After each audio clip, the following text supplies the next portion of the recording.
Welcome to our YouTube channel keep learning. आप सभी ने हमारा पहला वाला वीडियो देखा होगा। फर्स्ट वीडियो में हमने बताया कि एक्यूप्रेशर के फंडामेंटल के बारे में हमने एक सीरीज़ चालू की है जिसमें एक्यूप्रेशर से रिलेटेड टर्म्स, एक्यूप्रेशर के में प्रयुक्त होने वाली चीज़ों के माध्यम से अलग अलग रोगों का उपचार, इसके बारे में हम अब जिक्र करेंगे। ये हमारा सेकेंड वीडियो है।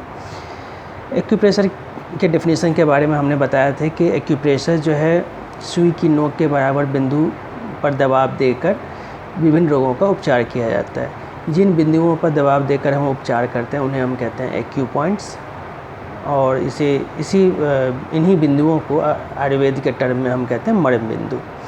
अब दबाव देने के लिए हम अलग अलग चीज़ों का यूज़ करते हैं, इक्विपमेंट्स का यूज़ करते हैं। जैसे ये हमने दिखाया था, ये लकड़ी का बना हुआ एक इक्विपमेंट है जिसे हम जिमी कहते हैं। ठीक है, इसमें एक रोलर टाइप का बना होता है, आगे में एक प्रेशर बनाने के लिए पॉइंट्स टाइप का होता है, जिसमें अलग अलग हथेली पर या पैरों पर हम यूज़ कर सकते हैं। इसके लिए अगर हम किसी स्पेसिफिक बिंदु पे यूज़ करना हो तो इसके लिए हम यूज़ करते हैं प्रोब। ये स्टील का बना हुआ एक होता है, इसमें दोनों साइड में पॉइंट्स बने होते हैं और इससे भी हम स्पेसिफिक पॉइंट पे हम दबाव देते हैं। ठीक है, अब दबाव देने के लिए अलग अलग चीज़ों का यूज़ करते हैं। जैसे हम कभी कभी यूज़ करते हैं डिफरेंट सीड्स का यूज़ करते हैं, जिसमें एक जनरल वे में यूज़ होता है, वो होता है मेथी दाना। मेथी दाना का टेप के ऊपर मेथी दाना का प्रयोग करके हम अलग अलग रोगों का उपचार करते हैं। कभी कभी हम मटर दाने या राजमा के दाने का यूज़ करते हैं उपचार करने के लिए। इसके अलावा जब हम अलग अलग तरह के सीड्स का यूज़ करते हैं उपचार करने के लिए, तो इस थेरेपी को हम कहते हैं सीड थेरेपी। जब कभी हम मैग्नेट्स का यूज़ करते हैं इन्हीं चीज़ों के लिए, मैग्नेट्स के माध्यम से हम क्या करते हैं, शरीर में जो हमारा एनर्जी का होता है, एनर्जी कभी हम बढ़ाते हैं कभी घटाते हैं। इसका पता किया जाता है कि जहाँ कभी एनर्जी कम होती है वहाँ पे हम एनर्जी बढ़ाते हैं। एनर्जी बढ़ाने के लिए जो यहाँ टर्म यूज़ होता है एक्यूप्रेशर में, उसे हम कहते हैं टोनिफिकेशन। और एनर्जी घटाने के लिए यूज़ होता है जो टर्म होता है, जब कभी किसी भी ऑर्गन की या किसी जगह पर हमारे शरीर में एनर्जी घटाने की ज़रूरत पड़ती है तो हम उसे हम कहते हैं सीडेशन। तो मैग्नेट्स के माध्यम से हम एनर्जी बढ़ा या घटा सकते हैं। तो इस थेरेपी को जिसमें हम मैग्नेट्स का यूज़ करते हैं उसे हम कहते हैं मैग्नेट थेरेपी। इसी तरह सीड थेरेपी और मैग्नेट थेरेपी के अलावा एक और थेरेपी होती है, उसे हम कहते हैं कलर थेरेपी। अलग अलग कलर का भी हमारे जीवन में बहुत ही इम्पोर्टेंट रोल होता है। आपने देखा होगा कि जो है जितने भी जेंट्स होते हैं इंडिया में, वो सब यहाँ पे तिलक लगाते हैं। महिलाएं जो हैं बिंदी लगाती हैं, है ना। तो हम अलग अलग कलर्स का जो है अलग अलग कलर का जो है हमारे इसमें लाइफ में अलग इम्पॉर्टेंट रोल होता है। रेड कलर का यूज़ अलग किस काम के लिए करते हैं, इंडिगो का किस काम के लिए पर्पस होता है, ग्रीन का कलर का किस पर्पस के लिए होता है। तो अभी हम आगे के क्लासेस में बताएंगे कि अलग अलग कलर का कैसे यूज़ करते हैं। अब जब कलर के माध्यम से अगर हम किसी रोग का ट्रीटमेंट करते हैं उसे हम कहते हैं कलर थेरेपी। कलर थेरेपी का यूज़ जनरली बच्चों के इलाज में किया जाता है, क्योंकि वो मैग्नेट्स या सीड जो है टेप के पर लगाने पर परेशान हो जाते हैं, तो इसलिए हम कलर के माध्यम से उनका हम इलाज करते हैं। इसमें एक और थेरेपी है एक्यूप्रेशर में, उसे हम कहते हैं सुजोग थेरेपी। सुजोग थेरेपी में पूरे शरीर को हाथों के हथेलियों में और पैरों के तलवे में माना गया है, रिप्रेजेंट किया गया अलग अलग हिस्से के। इसे हम कहते हैं सुजोग थेरेपी। मतलब अपने हाथों के हथेली में और पैरों के तलवे में अलग अलग बिंदुओं पर प्रयोग करके हम यूज़ कर सकते हैं उसका सुजोग थेरेपी में। जब देखिए, जैसे ये हमारा जो हाथ को ऐसे रखते हैं, यूँ रखते हैं, ठीक है। अब हाथ को हम ऐसे, अगर दोनों पैर को ऐसे रखें और इसको ऐसे फैला दें, तो ये दोनों जो उंगली, ये सबसे पहले ये थंब पे आते हैं। थंब को आप इमेजिन करिए यहाँ पे, ठीक है। तो हमारे बॉडी से स्ट्रक्चर से काफ़ी कुछ मिलता जुलता है। ये जो थंब है ये रिप्रेजेंट करता है हमारे इस पोर्शन को, गर्दन से लेकर सर तक के पोर्शन को रिप्रेजेंट करता है ये थंब। ये दोनों जो फिंगर्स हैं ये हमारे हाथों को रिप्रेजेंट करती हैं, और ये दोनों जो फिंगर्स हैं ये पैरों को रिप्रेजेंट करती हैं। ठीक है, अब हमें अगर इस पोर्शन में अगर किसी तरह की कोई समस्या है तो हम इसका ट्रीटमेंट यहाँ पे करेंगे, ठीक है। अब थंब में आप ध्यान से देखेंगे तो थंब के बीचों बीच अपर पोर्शन में यहाँ आपको एक थोड़ा सा उठा हुआ पोर्शन दिखेगा। इसे यहाँ पे एक ये जो है नाक है, ठीक है, यहाँ पे नाक, जहाँ आप ध्यान से देखेंगे तो यहाँ आपको दिखेगा नाक। अब इसके नाक के दोनों तरफ आपकी आँखें हो जाएंगी और नाक के ठीक नीचे में ये माउथ वाला पोर्शन हो जाएगा, दांत वाला पोर्शन हो जाएगा, ठीक।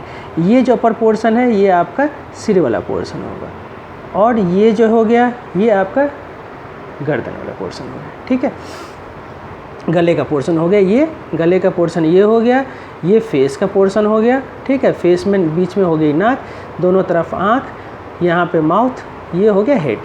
अब जैसे आपको किसी सर में दर्द हो रहा है, कुछ भी हो रहा है, तो इस पोर्शन पे आप जिमी या प्रोब की सहायता से अगर प्रेशर देंगे तो आपके सर दर्द में सहायता मिलेगी। अगर आपके आँख संबंधित, और इसके दोनों तरफ यहाँ जो है ये हो गए कान, ठीक। आँख के बगल में क्या होता है कान, यहाँ पे आँख हो गया, ये दोनों आँख हो गए, ये नाक हो गया, इसके दोनों तरफ कान हो गया, इसके नीचे माउथ हो गया, ठीक है। और ये गले का पोर्शन हो गया। गले में किसी तरह की कोई खराश आती है तो यहाँ पे प्रेशर बनाएंगे या मेथी दाने का टेप लगा देंगे, या फिर जैसे अगर किसी के दांत में दर्द है, कुछ भी है, तो यहाँ पे जिमी या प्रोब की मदद से ऐसे प्रेशर बनाएंगे, ठीक है।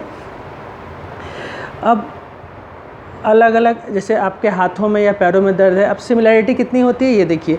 आपके इस पोर्शन में दो हिस्से होते हैं, एक यहाँ से लेके यहाँ तक और एक यहाँ से लेके यहाँ तक। इसी तरह हमारे थंब में भी एक यहाँ से यहाँ तक एक हिस्सा होता है, यहाँ से फोल्ड होता है ना, ये देखिए, एक हिस्सा ये हो गया, एक हिस्सा ये हो गया, तो ये हो गया हमारा गर्दन। अब अगर हम हाथों की बात करें तो हाथ में हमारे कितने फोल्ड होते हैं, एक ये हो गया कलाई का फोल्ड, एक यहाँ का फोल्ड हो गया और एक यहाँ का फोल्ड हो गया। इसी तरह इन दोनों उंगलियों में देखिए, एक फोल्ड यहाँ पे हो गया, एक फोल्ड यहाँ पे हो गया, एक यहाँ पे हो गया, 3 जॉइंट्स हैं ना। इसी तरह हमारे हाथ में भी 3 जॉइंट्स हैं। इसी तरह अगर पैर की बात करें तो पैर में एंकल का जॉइंट हो गया, एक घुटने का जॉइंट हो गया, एक हिप जॉइंट हो गया, ठीक है। तो ये दोनों जो है रिप्रेजेंट करते हैं हाथ पैरों को बीच में, और ये दोनों रिप्रेजेंट करते हैं हाथों को, ठीक है। अब हम हथेली में आते हैं तो ये जो पोर्शन उठा हुआ दिख रहा है आपको, ये जो है ये रीजन है, ये हमारा चेस्ट वाला रीजन है, ठीक है। ये वाला रीजन हो गया हमारा चेस्ट का रीजन हो गया। इसमें जो है ये हो गया, इधर का हो गया लंग्स, इस दोनों तरफ लंग्स हो गए, और यहाँ पे एक थंबिक अंगूठे के बराबर हिस्सा जो होता है वो हार्ट का होता है। ये वाला हिस्सा जो हो गया ये हार्ट का हो गया, ठीक है। ये दोनों लंग्स हो गए दोनों साइड, और यहाँ पे बीचों बीच थोड़ा सा हाफ होता है, इतना हिस्सा जो होता है वो हार्ट का होता है, ठीक है। इसके साइड में एक ट्रायंगुलर शेप में होता है, ये हो गया लीवर का पोर्शन, ठीक है। और हाथ कैसे रखेंगे तो ये हो गया लीवर का पोर्शन, और ऐसे इसको किया हमने तो यहाँ पे हो गया ये वाला जो पोर्शन हो गया, ये हो गया स्टमक का पोर्शन, दिख रहा है आपको, ये हो गया स्टमक का पोर्शन। अब स्टमक के नीचे हम आते हैं तो ये स्मॉल इंटेस्टाइन आ जाएगी, और फिर यहाँ से जॉइंट होता है, स्मॉल इंटेस्टाइन जुड़ेगी लार्ज इंटेस्टाइन से, और जो जॉइंट पोर्शन होता है स्मॉल इंटेस्टाइन और लार्ज इंटेस्टाइन का, वहीं पे होता है अपेंडिक्स। यहाँ पे अपेंडिक्स आ गया, और ये घूमते हुए ऐसे इसका फ्लो होता है, ऐसे आके फिर एनस आ जाता है ये आपका, ठीक है।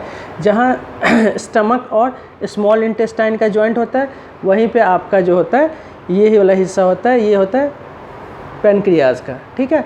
और इस साइड हो गया लीवर, इस साइड लीवर हो गया, और यहीं पे हो गया आपका गॉल ब्लैडर, ठीक है। तो अब आपको अगर जब कभी लीवर में संबंधी प्रॉब्लम होगी तो इस पोर्शन पे जिमी या प्रोब की सहायता से इस पोर्शन को दबा देंगे, ठीक है। लंग्स की प्रॉब्लम होगी तो इधर के, ठीक। इंटेस्टाइन की प्रॉब्लम होगी तो इधर से, स्टमक की प्रॉब्लम होगी तो ऐसे बीच में, एनस की प्रॉब्लम होगी तो यहाँ पे, ठीक है। अब इसको हम आगे की वीडियो में कंटिन्यू करेंगे। इस वीडियो में इतना ही, और आगे इसको थोड़ा सा और डिटेल करेंगे अगली वीडियो में। Thank you so much for watching this video.